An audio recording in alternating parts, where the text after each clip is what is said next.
ഇനി കോഴിക്കോട്ടേക്ക് പോയാൽ അവിടെ ബേപ്പൂർ ഹാർബറിന് സമീപത്തെ ലോഡ്ജിൽ മത്സ്യത്തൊഴിലാളി സോളമനെ കഴുത്തറുത്ത് കൊലപ്പെടുത്തിയ സംഭവത്തിൽ പ്രതി പിടിയിലായിട്ടുണ്ട്. കൊല്ലം വാടിക്കൽ മുതാക്കര സ്വദേശി ജോസ് ആണ് പിടിയിലായത്. രതീഷ് വാസുദേവനുണ്ട്. രതീഷ്, പറയാൻ വിവരങ്ങൾ.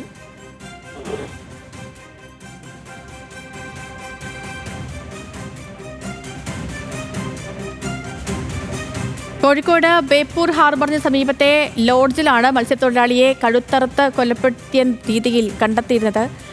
ഈ സംഭവത്തിലാണ് മുതാക്കര സ്വദേശി ജോസ് ഇപ്പോൾ പോലീസിന്റെ പിടിയിലായിരിക്കുന്നത്. കൊല്ലം വാടിക്കൽ സ്വദേശിയാണ് ഈ പ്രതിയായ ജോസ്. അയാളെ ഇപ്പോൾ പോലീസ് കസ്റ്റഡിയിലെടുത്തിരിക്കുന്നു.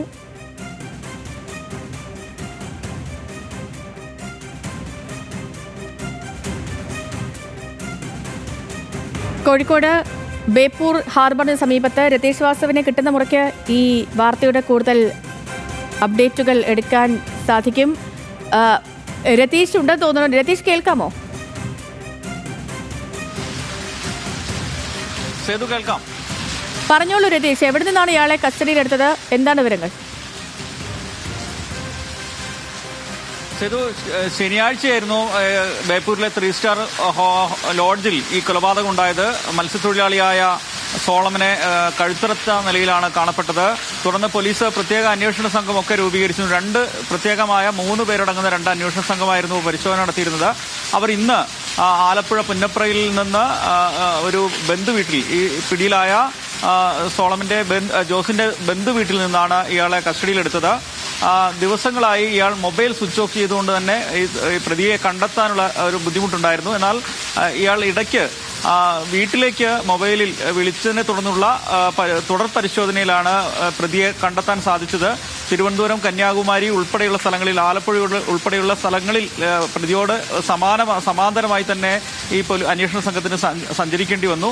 എന്തായാലും ഈ മദ്യപിച്ചുണ്ടായ തർക്കം മാത്രമാണ് ഈ കൊലപാതകത്തിൽ എത്തിച്ചതെന്നാണ് ഇപ്പോൾ പോലീസിന്റെ പ്രാഥമിക നിഗമനം. ഈ പ്രതിയുടെ സുഹൃത്തായ അനീഷിന്റെ റൂമിലായിരുന്നു പ്രതി 2-3 ദിവസമായി അതിഥിയായി താമസിക്കാൻ എത്തിയത്. മറ്റൊരു റൂമിലായിരുന്നു സോളമൻ ഉണ്ടായിരുന്നത്. എന്നാൽ ഇവർ ഒന്നിച്ച് മദ്യപിക്കുകയും അതിനുണ്ടായ തർക്കവുമാണ് കൊലപാതകത്തിലേക്ക് എത്തിച്ചതെന്നാണ് പ്രാഥമികമായ നിഗമനം. മറ്റെന്തെങ്കിലും കാരണങ്ങൾ ഉണ്ടോ എന്ന് പോലീസ് അന്വേഷിക്കുന്നുണ്ട്. മാത്രവുമല്ല, ഇവർ ഇരുവരും കൊല്ലം സ്വദേശികളാണ്. 3 കിലോമീറ്റർ ദൂരം മാത്രമേ ഉള്ളൂ ഇവരുടെ വീടുകൾ തമ്മിൽ. അതുകൊണ്ട് തന്നെ മറ്റെന്തെങ്കിലും പ്രത്യേകിച്ച് ഉദ്ദേശം പ്രതിക്കുണ്ടോ എന്നും പോലീസ് പരിശോധിക്കുന്നുണ്ട്. എന്നാലും പ്രാഥമികമായി ഇത്തരത്തിൽ മദ്യപിക്കുന്നതിനിടയിലുണ്ടായ തർക്കം മാത്രമാണെന്നാണ് പോലീസിന്റെ വിവരം. എന്തായാലും വിശദമായ അന്വേഷണങ്ങൾ ഇതുമായി ബന്ധപ്പെട്ട് നടത്തുന്നുണ്ട്. എന്തായാലും വളരെ പൊടുന്നനെ തന്നെ ഈ പ്രതിയെ പിടികൂടാനായതിലാണ് പോലീസ് വലിയ ആശ്വാസത്തിലാണ്. കാരണം ഈ മൊബൈൽ ദൃശ്യങ്ങൾ ശരി രതീഷ്. കോഴിക്കോട് ബേപ്പൂർ ഹാർബറിന് സമീപത്തെ ലോഡ്ജിൽ മത്സ്യത്തൊഴിലാളി സോളമനെ കഴുത്തറുത്ത് കൊലപ്പെടുത്തിയ സംഭവത്തിൽ ഇപ്പോൾ പ്രതി പിടിയിലായിരിക്കുന്നു. വിവരങ്ങൾ നൽകുകയായിരുന്നു രതീഷ് വാസുദേവൻ കോഴിക്കോട് നിന്ന്.